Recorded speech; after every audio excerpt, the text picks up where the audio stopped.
Joined now by Washington Lee's boys soccer coach Jimmy Carrasquillo and the Generals senior striker Maycol Nunez. Of course, they won a state championship in 6A with a 3-1 win over First Colonial. Guys, first off, congratulations and thanks for joining us. Thank you very much. Thank you, sir.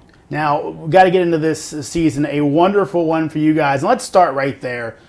You won W&L's first state title since 1977. It seems amazing a school has been around as long. We were talking beforehand, my grandmother went to the school, so it's been around for a while. But how exciting has it been and the reaction you guys have gotten after that victory?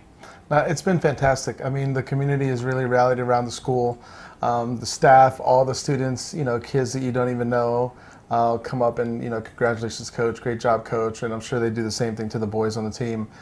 So it's been a lot of fun. It's been a lot of fun seeing all these people. And then people from other schools, from the other high schools also. Arlington is not a big county, so everyone kind of knows each other. And so getting congratulations or calls from them or emails from them has been a lot of fun.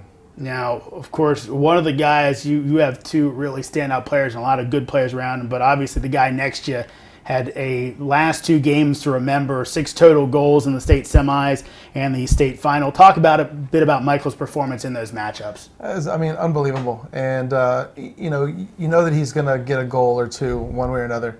He finds a way to do it every single game. But to put up that many, especially on such a high level, the state semifinal and final, what more can you ask for from a player other than that? And he's done a great job. So, he took the team on his back, which is what he wanted to do from the onset when he joined the team. And he's been able to do that and kind of finish off strong how he had talked about. Now, Maycol, you missed the playoffs last year with a broken leg. Was there a little bit of extra drive inside you to say, hey, I kind of want to put on a show since I missed this last year? I was just thinking that last year we had a really good team and we could have won states, but I wasn't really, I was mostly thinking about my sophomore year when we lost in the final. Mm-hmm. And I knew we could have, we were going to. In my head, I always knew we were going to win my senior year.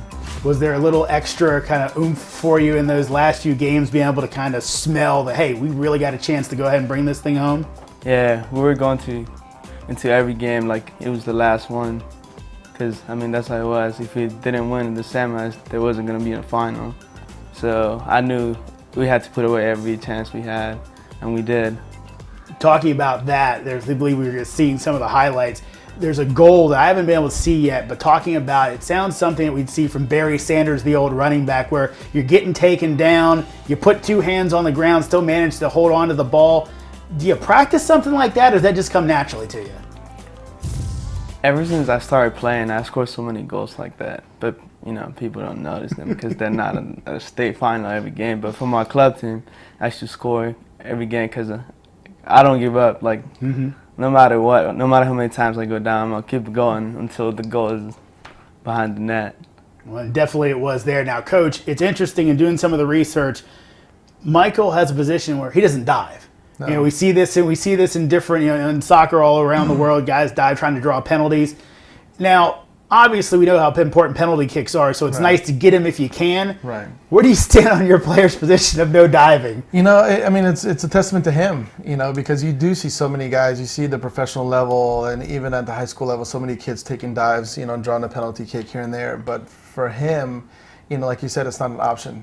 He's going to goal. He's going to score it one way or another.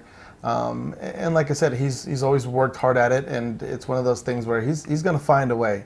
And staying on his feet and continuing and try to finish that, he's either going to miss it or he's going to make it. But, more often than not, he's going to put it in the back of the net because, like you said, 3 or 4 guys around him, one of them always says, well, he's going to get the ball, he's going to get the ball. But he stays with it, finds his way out and puts it in the back of the net. So it's a testament to him and his hard work and his, in a sense, his diligence of just continuing to finish that play. Now, you have 2 super talents on your team this year with Maycol joining with Lucas, Gatorade Player of the Year. Talk about what was your approach coming into the year where hey, I've got these super weapons at my disposal? Everybody knew Maycol. Everybody, had already, knew kind of a game plan of what they were going to do once they faced us with Maycol up top. And that was the thing is we haven't had since his sophomore year, another player that really kind of combined with him or was able to kind of connect with him.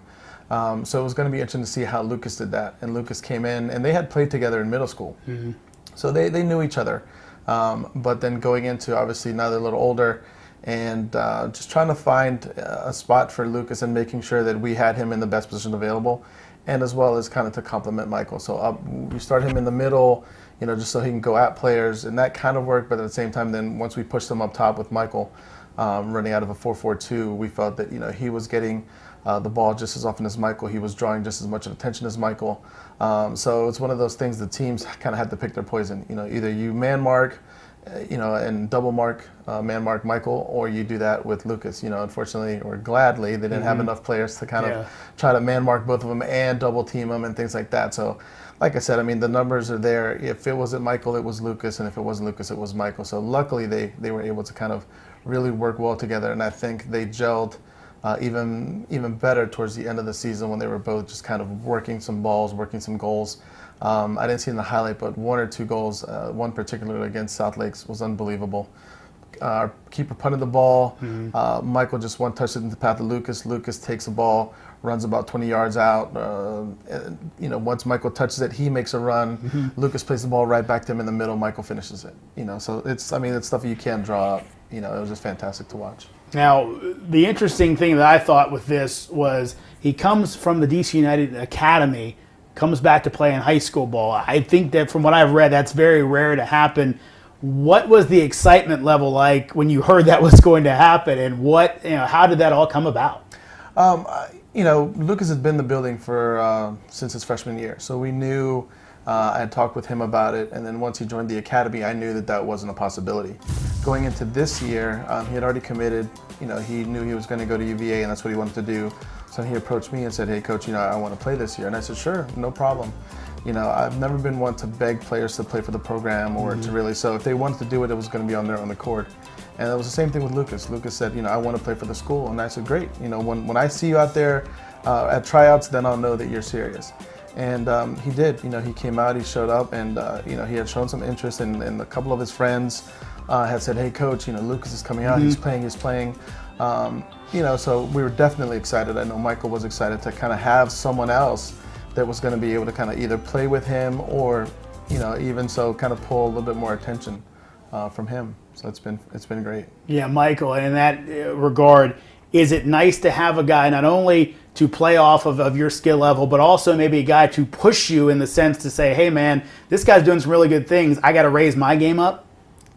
Yes, and when Lucas came, I told everyone, it's like, this is our year. If we don't win it now, it's just never gonna happen. And since coming from a broken leg, I wasn't playing my best at the beginning of the season. And then I saw Lucas; he was just killing it, and that helped me to push myself to get to that level until I caught up at some point. Sure. And we both helped each other and always looked for each other. We weren't selfish. He was always looking for me. I was always looking for him because all we cared was about winning. It doesn't matter who get the goals or all the credit. As long as we won and we got the ring, that was the whole goal since the beginning. Most definitely. Now, of course, we talked a lot about you guys. We haven't talked too much about Coach. The style that he plays, that you guys play under him, what is it like and how fun is it to play it? Man, it's the best. Jim is my favorite coach of all time. And, he's always telling us to go out and have fun, but remember that you always have to win. And he always motivates the whole team to go out and just win. But at the same time, you want to have fun with it. And he tells us that before games and a halftime. Go ahead and have fun. Now, Coach, is there anything special about your style of play or the way that you like to see your guys play?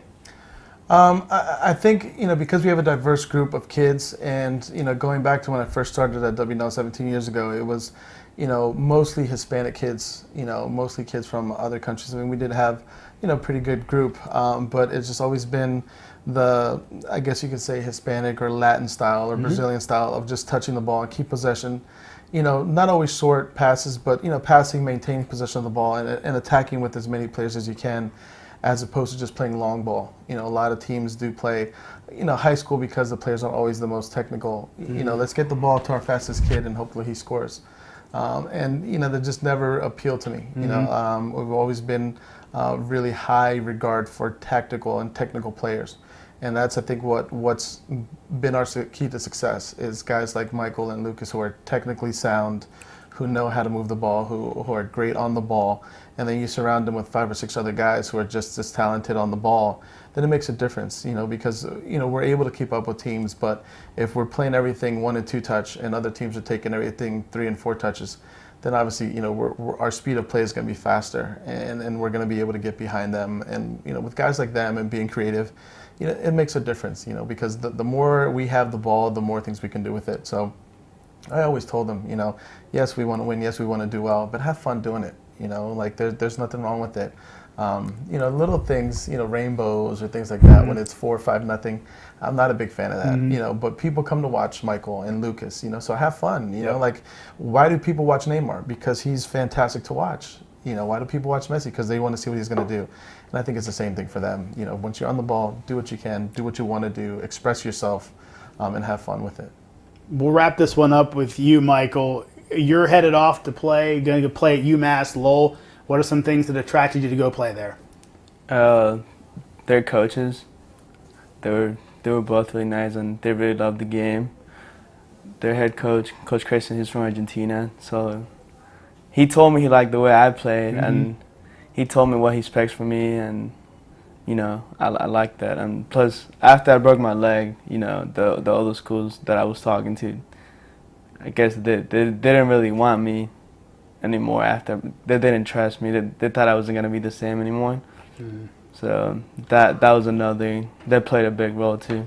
Well, I tell you what, they might have found themselves a diamond in the rough up at UMass Lowell. We'll be watching out some good things up there. And by the way, I was up there this past year in some of the snow. Watch out for that. It can be a little bit bad up there. Jimmy Carrasquillo and Maycol Nunez, congratulations on another state championship. First one since the 70s for you guys. And again, thank you for joining us. Yes, thank you.